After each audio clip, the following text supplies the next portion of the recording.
This roof here is about the equivalent of 25 homes. We were able to get this roof done in 7 business days. This is about a $400,000 roof, 4 floors, all kinds of challenges that we ran into. Follow us throughout the video. We're gonna show you how you can do any size roof, schedule it out using the critical path method. So whenever you're looking at a roofer's bid, you may find it hard to understand. Roofers measure bids in square. So whenever you're reviewing a contract, you wanna know how many square it is. A square is a 10 by 10 section. That's how you measure roof. This roof here is about 400 square. Some of the other things that are gonna be in there are gonna be pipe boots. How much are they charging you for a pipe boot? How much are they charging you per lineal foot of drip edge? And how much are they gonna charge you for a sheet of plywood if it's bad? Don't wait to negotiate till after they tear the roof off. You should know that ahead of time, because if you don't, the price is gonna be way more. Then if you have a slate roof, or if you have a cedar roof, or a tile roof, you wanna think about resheeting the whole roof. You may have to run into that. So a good, easy way to know if you gotta do that is go look up in your attic and look at the bottom of your roof. And if you can see the type of roofing up there, then you're gonna have to resheet the whole roof. So get a bid on that before you move to the next step. Some of the other common things that you're gonna look for is gonna be your drip edge, which goes along the line of the roof. You're gonna have your ice and water guard and your valleys and right along the edge of the roof. So you wanna make sure all that's included, and you wanna know how much that is. Most building codes nowadays will make you have the ice and water guard in the valleys and up against the roof. So make sure you check your local code and make sure you know who's pulling the permit, because if there's no permit pulled, or you could get in serious trouble. And you wanna know, is he paying for that or are you paying for that? So guys, when it comes to putting your roof on, you wanna understand what kind of products are being used. This is synthetic felt right here. This goes down on the roof. This part goes towards the bottom. This is a water barrier. So this goes over top the whole roof. It helps in case you ever have a leak in a shingle. So when they install this felt paper, you wanna make sure doing it from the bottom to the top. That way, if there's a drip, water is going to drip over top of that. You put that down with a cap nail right here. So the cap nail, see how that's real thin? It holds it down. Then you put your shingles over top of that. Starter strips here. This is a starter strip. It goes all the way at the bottom. So along all the bottom and all the valleys, you wanna put your ice and water guard. Let's come over here. I'm gonna show you the ice and water guard. This goes at the bottom of the roof up against wherever the gutter is, and along the top of the hip. You don't have to, but we like to do that on ours. And in any valley, it's way thicker than this synthetic felt, and it'll help in case you ever have any water backup. This here is your ice and water guard, and it is very thick.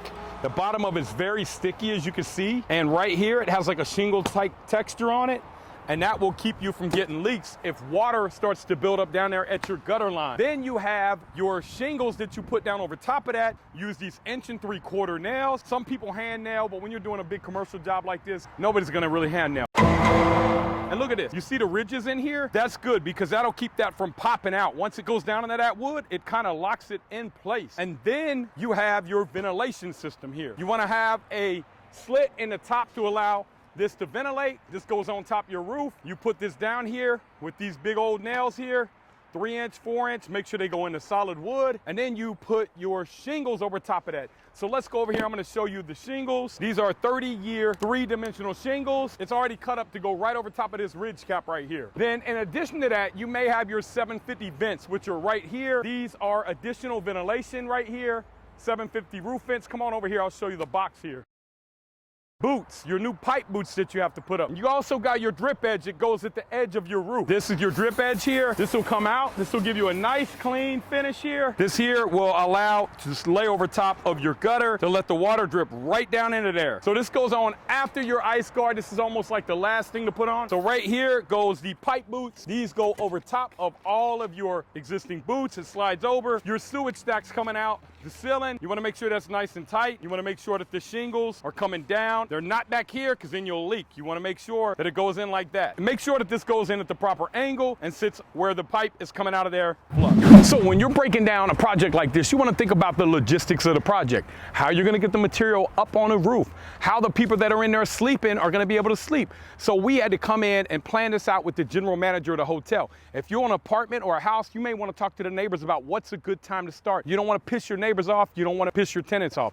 So with us, what we had to do was move the room nights over and around the whole hotel so that the part of the roof that we're working on nobody is sleeping underneath. Then on the weekends, we were sold out. So we had to move all the way to the other side and go to the pool house and work on that and the restaurant. So logistically, we had some problems that we had to deal with, not only moving tenants around, getting materials, putting a telehandler right down here. We had to block off parking spaces, and we just could not do that this weekend. So that's all stuff that you want to think about before you start planning your job out. When you're doing a big roof like this, it can be very intimidating for pricing as well. Even your contractor sometimes can be intimidated if he's not used to doing big roofs like this. How are you going to get the roofing material down? A lot of times you use a chute when you're up 4 floors. Well, this one here, you can't use a chute because you would have to move the chute around. You would have to walk over the new shingles you put down with the old shingles. It would just be a mess. So what we got is a telehandler, and you have to watch your weight limit on them as well, because that has a maximum of about 4,150 pounds that you can lift at a 45-degree angle. So you want to make sure you're charting that out for your contractor, because the last thing in the world you want, that machine to fall into the building. No. Then what we do is we build a box out on there. We take the box up there, we can put it right on the roof. The guys walk over, they got their harnesses on. You gotta make sure they got harnesses when we're working on roofing jobs. If they fall, they could die. So be very cautious of that. One of the other things that I want to tell you about pricing on a roof like this, have to deal with up front is your wood cost. Because if you do not negotiate that with your contractor, think about this. Rain's coming in 2 days. He's got your roof all the way open, and he says, hey man, I want $500 for every sheet of plywood that I got to replace. You didn't negotiate that ahead of time. You're done. You're going to have no choice but to give him that. So for us, what we pay our contractors is $25 a board. Something that's high up like this, we may pay him $35 a board. But this roof is in such good shape, I don't think we've had but 2 or 3 sheets of plywood. Negotiate that up front though, or you will pay for it later. Your machine here that you gotta rent, this machine's about $2,000 a week. We got it for a monthly rate of $43.50, but we'll have it back in 9 days, so we'll save some money there. Building out your box that goes on top of that telehandler. Roofs can be overwhelming, especially a roof this big. But if you look at this roof here, it's really just a whole bunch of little roofs that are put together. So we're gonna go in, back to the office, and we're gonna break this all the way down for you guys. So guys, whenever you're doing a big roof like this can be very intimidating. I mean, look at all this. But really all it is a bunch of little roofs. We know our roofers can do about 50 square a day. So what I did was I measured these areas out. I knew that this area here was about 10 square. This was about 10, and this was about 30. So let's measure all this out and see if I'm correct. This thing's pretty accurate. This is what I use to measure from the ground.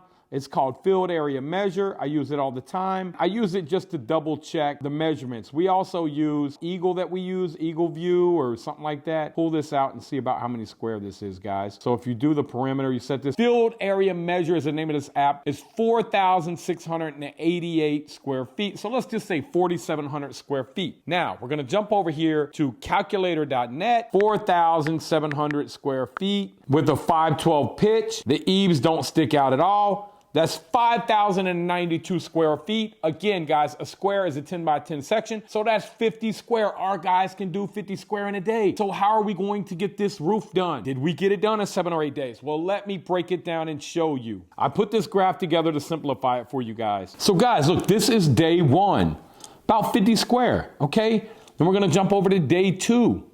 Look at this big old roof. We're tackling it. It's not that intimidating anymore.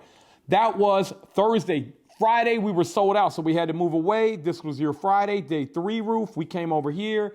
That's the pool house. Day 4, we had to stay out of the way. That was Saturday, it rained, so this was Sunday. We wanted to get this area conquered here. Then Monday, slow day for the hotel. This is the entry here. We wanted to do that day 5. Then we jumped back over here, day 6. Day 7, we kept going down. Then day 8, it actually took us 8 days to complete, guys. We had to move around guests. You got, this is 4 floors. You had to get all the shingles down. A lot of logistics you had to figure out. We built the telehandler, which you guys seen in the video. So a lot of different problems. But look at this, guys. It's not complicated. It's not anything that's, look, it's just a whole bunch of small roofs. If you view any project like that, you will be able to break it down. Critical path method, because you got to make sure rain can pop up at any time. You got to have a plan when you're going to cover it. So follow us in the next video. We're going to break this down even more for you guys so that you guys are roofing experts.